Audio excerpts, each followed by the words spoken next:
Assalamualaikum warahmatullahi wabarakatuh. Perkenalkan, saya Siti Aisyah. Di sini saya ingin memaparkan materi taksonomi hewan yang berjudul Reptilia. Langsung saja kita mulai. Pengertian reptilia. Kata reptilia berasal dari kata reptum yang berarti melata. Reptilia merupakan kelompok hewan darat pertama yang hidupnya bernafas dengan paru-paru. Ciri umum dari kelas ini yang membedakan dengan kelas lainnya adalah seluruh tubuhnya tertutup oleh sisik kering atau kulit.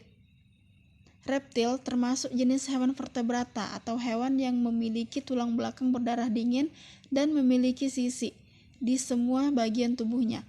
Hewan jenis satu ini termasuk dalam tetrapoda yang memiliki 4 jenis kaki. Kemudian next, di slide selanjutnya ada karakteristik reptilia. Yang pertama berbentuk variasi, ada yang panjang dan pendek. Kemudian yang kedua, tungkai berpasangan, biasanya ada 5 jari dan teradaptasi untuk memanjat, berlari, dan berenang. Yang ketiga, skeletonnya tersusun keras. Kemudian yang keempat, peredaran darahnya tertutup dan ganda. Jantungnya memiliki 3 ruang, 2 atrium dan 1 ventrikal.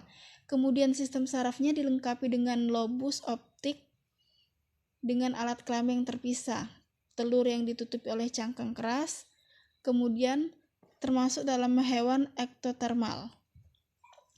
Memiliki 2 lubang hidung pada moncongnya, mata besar lateral, dan juga memiliki kelopak mata bawah dan atas. Kemudian next, di slide selanjutnya ada anatomi reptilia. Yang pertama, integumen.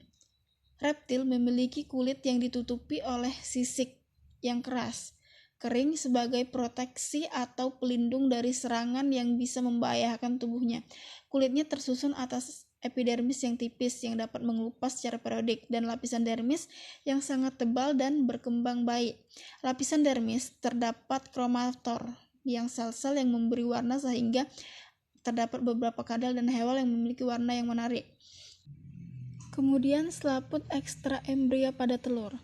Cangkang atau amnion dari telur reptil mengandung makanan dan membran pelindung untuk mendukung perkembangan embrio di daratan. Embrio ini berkembang di dalam amnion yang dilengkapi dengan cairan amnion. Makanan disediakan oleh kuning telur atau yolk dari kantung yolk yang sisa metabolisme akan disimpan di bagian allantois. Selanjutnya allantois akan menyatu dengan korion, yaitu membran tipis yang ada di bagian dalam cangkang. Kedua membran ini memiliki pembuluh darah yang membantu pertukaran oksigen dan karbon dioksida yang akan dikeluarkan melalui paru-paru cangkang. Kemudian di slide berikutnya, sistem pencernaan reptil. Sistem pencernaan reptil lengkap meliputi saluran pencernaan dan kelenjar pencernaan.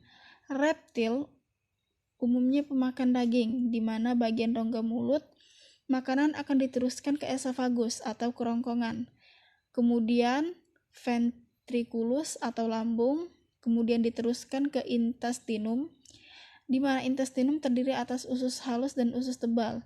Di bagian dalam intestinum, makanan dicerna secara kimiawi dan terjadi proses penyerapan sari-sari makanan, di mana sisa makanan akan dikeluarkan melalui kloaka. Kemudian kelenjar pencernaan pada reptil meliputi hati, kantung empedu, dan pankreas.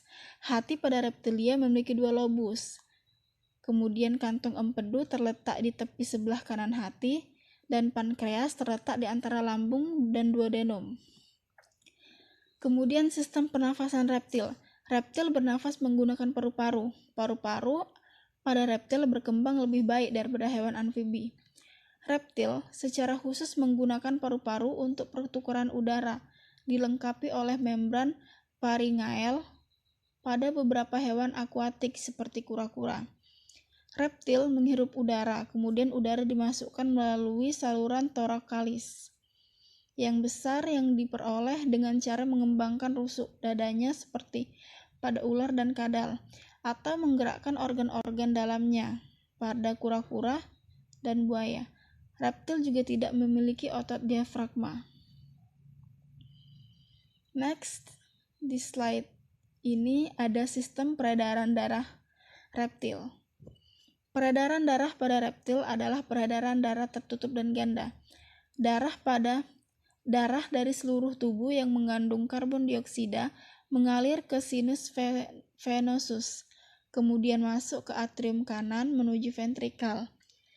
Dari ventrikal, darah menuju arteri pulmonalis, lalu masuk ke paru-paru. Di paru-paru ini terjadi pertukaran gas. Selanjutnya, darah keluar dari paru-paru menuju atrium kiri melalui vena pulmonalis. Dari atrium kiri, darah memasuki ventrikal. Dari ventrikal tersebut, dua aorta yang membelok ke kiri dan ke kanan. Aorta kanan berasal dari ventrikal kiri dan berfungsi membawa darah ke kepala dan seluruh bagian depan, sedangkan aorta yang berasal dari lain berfungsi membawa darah ke bagian belakang tubuh. Kedua aorta ini bercabang-cabang ke arteri yang menuju organ-organ tubuh. Lalu sistem saraf reptil. Sistem saraf pada reptil lebih maju dibandingkan dengan amfibi. Meskipun reptil memiliki otak yang kecil, otak depan atau cerebrum relatif lebih besar dibandingkan dengan bagian otak yang lain. Organ Jacobson merupakan organ khusus untuk penciuman yang ada pada beberapa tetrapoda. Sangat berkembang pada kadal dan juga ular. Rangsangan bau diterima oleh organ Jacobson melalui lidah hewan reptil. Slide berikutnya ada sistem reproduksi reptil. Jenis kelamin pada hewan terpisah antara hewan jantan maupun betina. Hal ini dapat dilihat di gambar yang ada pada slide. Kemudian alat gerak reptil. Semua reptil memiliki tungkai yang berpasangan, kecuali anggota tanpa tungkai, yang memiliki struktur tubuh lebih baik daripada amfibi dan memiliki desain atau bentuk tungkai yang sesuai untuk berjalan di daratan. Yang terakhir ada sistem ekskresi pada reptil. Organ ekskresi pada reptilia adalah dua ginjal kecil metanepros. Ginjal pada reptil tidak bisa menghasilkan urin cair yang lebih pekat daripada cairan tubuh mereka. Hal ini karena tidak adanya struktur khusus di nepros ginjal, yaitu lengkung Henle, sehingga ada beberapa reptil yang menggunakan usus besar dan kloaka untuk membantu reabsorpsi air. Saluran ekskresi pada reptil berakhir pada kloaka. Terdapat dua tipe kloaka yang spesifik untuk ordo-ordo reptilia. Kloaka dengan celah melintang terdapat pada ordo Squamata dan kloaka dengan celah membujur terdapat pada ordo Chelonia dan Crocodilia. Slide selanjutnya ada klasifikasi reptil. Yang pertama, ordo Squamata. Squamata merupakan salah satu jenis hewan reptil yang pada umumnya memiliki kulit bersisi. Ordo ini juga terbagi atas 3 subordo. Di antaranya yang pertama subordo Lacertailia. Jenis hewan yang satu ini termasuk ke dalam subordo ini. Umumnya memiliki sisik yang bervariasi, bercakar dan bersifat pentadactylus, yaitu pada kaki belakangnya terdapat 5 jari dan terdapat selaput renang di antara jari-jari kaki tersebut. Contohnya seperti cicak dan bunglon. Yang kedua, subordo Serpentis. Bangsa ular merupakan salah satu jenis hewan yang termasuk dalam subordo ini. Subordo ini dikenal dengan suatu keunikannya, yaitu tidak memiliki kaki. Keunikan lainnya dari subordo ini adalah jenis reptil ini memiliki termosensor atau organ perasa atau taktil organ dan organ Jacobson yang sebagai reseptornya, sehingga bangsa ular memiliki penciuman tajam yang peka terhadap sebuah rangsangan kimia di rongga hidungnya. Kemudian ada subordo Amphisbaenia. Subordo ini merupakan jenis hewan tidak berkaki, namun memiliki kenampakan seperti cacing. karena pada warnanya yang agak merah muda dan sisinya yang tersusun seperti cincin. Contohnya adalah worm lizard. Kemudian ordo Crocodilia. Bangsa buaya merupakan salah satu jenis dari ordo ini. Ordo ini memiliki sebuah sisik yang tebal dan terbuat dari keratin yang diperkuat dengan sebuah lempengan tulang yang disebut dengan skuta sebagai pelindungnya. Next, ordo Selonia.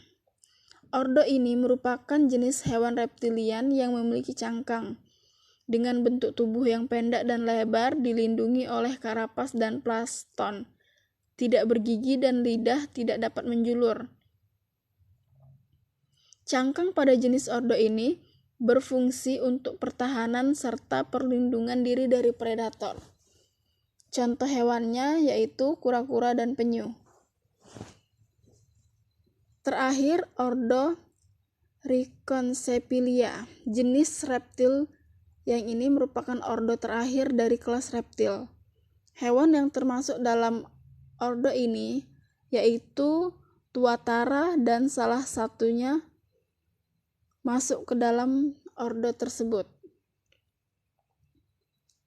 Next, slide yang terakhir, hewan reptil.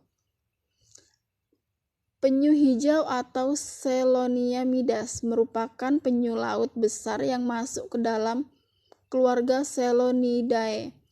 Hewan melata air ini hidup dan bertahan di hampir semua laut tropis dan subtropis, terutama di Samudra Atlantik dan Samudra Pasifik. Klasifikasi ilmiah dari penyu hijau sebagai berikut: Kingdom Animalia, Phylum Chordata, kelas Reptilia, Ordo Testudines, famili Selonidae, genus Selonia, spesies Selonia midas atau yang lebih dikenal dengan nama penyu hijau. Secara fisik, penyu hijau memiliki warna kuning kehijauan atau coklat hitam gelap, dengan cangkang apabila yang dilihat dari atas berbentuk seperti telur bulat, dan kepala relatif kecil dan juga tumpul. Setiap penyu memiliki panjang mulai dari 80 hingga 150 cm, dengan berat bisa mencapai 132 kg. Makanan penyu laut adalah tumbuhan laut seperti rumput laut dan alga. Hewan melata ini menyebar di kawasan pesisir Afrika, India, dan Asia Tenggara. Sekian yang dapat saya sampaikan. Kurang dan lebihnya saya mohon maaf. Saya akhiri. Wassalamualaikum warahmatullahi wabarakatuh.